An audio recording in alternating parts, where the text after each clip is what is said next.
Hey YouTube, Will835, and in this video I'll go through some of the snags I had building this Durafly Tundra. I also will go over the reverse function of how to program that, as well as my final thoughts on the actual build itself. Overall, I think this is a great plane and I can't wait to try it out. But enjoy the video. Hopefully it helps somebody out when they're doing their build. Because this plane has ball links on it, you may want to get this balling tool.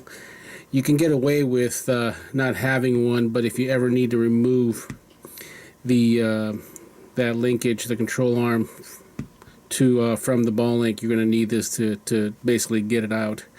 So you might as well just have it now. Alright, if there's one thing I hate is looking for screws, and as you can tell, the way they've packed this is beautiful. Everything is nicely labeled, and you really can't go wrong with trying to figure out where things are. So good job. Alright, so whoever created this manual did a great job. Look at that, everything is nicely labeled. There's no way to use the wrong screw. Everything it looks great. So that is an awesome job. Alright, ran into my first snag. Basically it's I'm just going to put the tires on, and for some reason that is too wide to get into that hole. So I think I'm just going to have to just drill it out just a little tiny bit, make it a little bit bigger, and get that in there. So just wanted to point that out. Alright, so one of these little nuts here was a pain in the butt to get in there too. Sucker was tight. So anyhow, got it in there. Now look at how tall this baby is. This is like a four-wheel drive plane. It's so huge. Very cool though. I should be able to fly off of any grass field with this sucker, that's for sure. Alright, so now I'm going to show you how to program the reverse functionality on your radio. I'm using a Spectrum.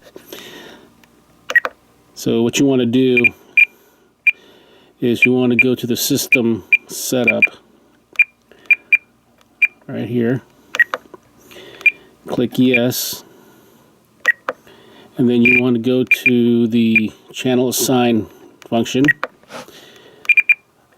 I'm going to be plugging in that reverse plug from the ESC to my number 5 gear channel on my on my receiver. So knowing that, I am going to now assign a button or switch or whatever you want to use. And in this case here, I'm going to I chose I, which basically in my case is what we normally use for the bind button on the Spectrum radio, which is this button here. Once I've done that, or once you've done that, then you're set to go. You can go ahead and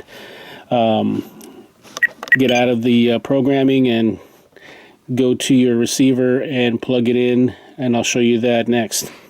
Alright, so here is the ESC for the Tundra, and the unique thing about this is that, like I said before, is that you can go reverse with your motor, so it'll allow you to go backwards.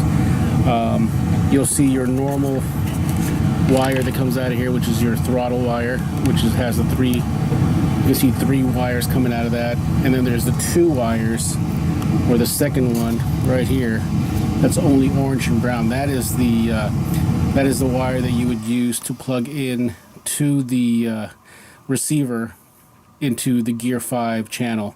That's gonna give you that functionality of reverse with your Tundra. Alright, so here is the plane, the receiver. I'm using a Lemon RX receiver. As you can see, every single channel aside from the bind port is actually filled here. So what I've used, and we talked about it in the prior segment, is that I'm using number 5, which in this case is gear, like we talked about. Number 5 is right here. This is number 5. and the outside one is my aux 1, which is where I put my flaps.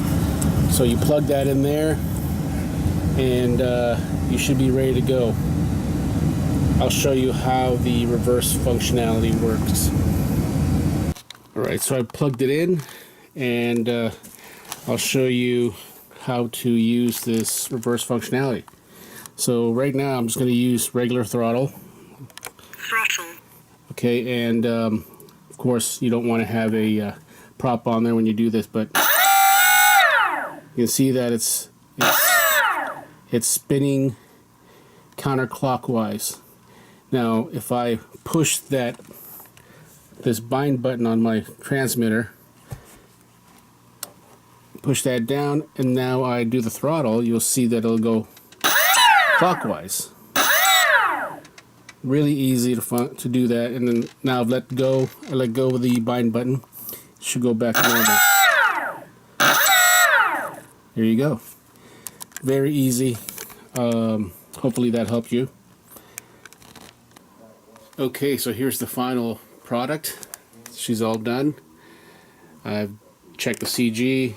The throws are all what's recommended by the manufacturer. So she's ready to go. Not much more snags really was found. Everything else went together pretty well.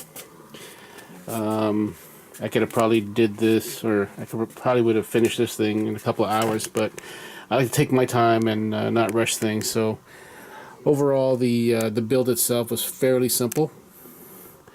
And the outcome of it is, as you can see here, is just a beautiful, beautiful plane.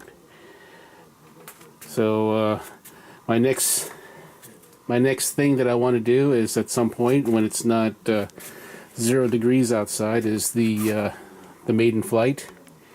Hopefully you guys will watch that. Hopefully I won't wreck this. But here it is. She is all done.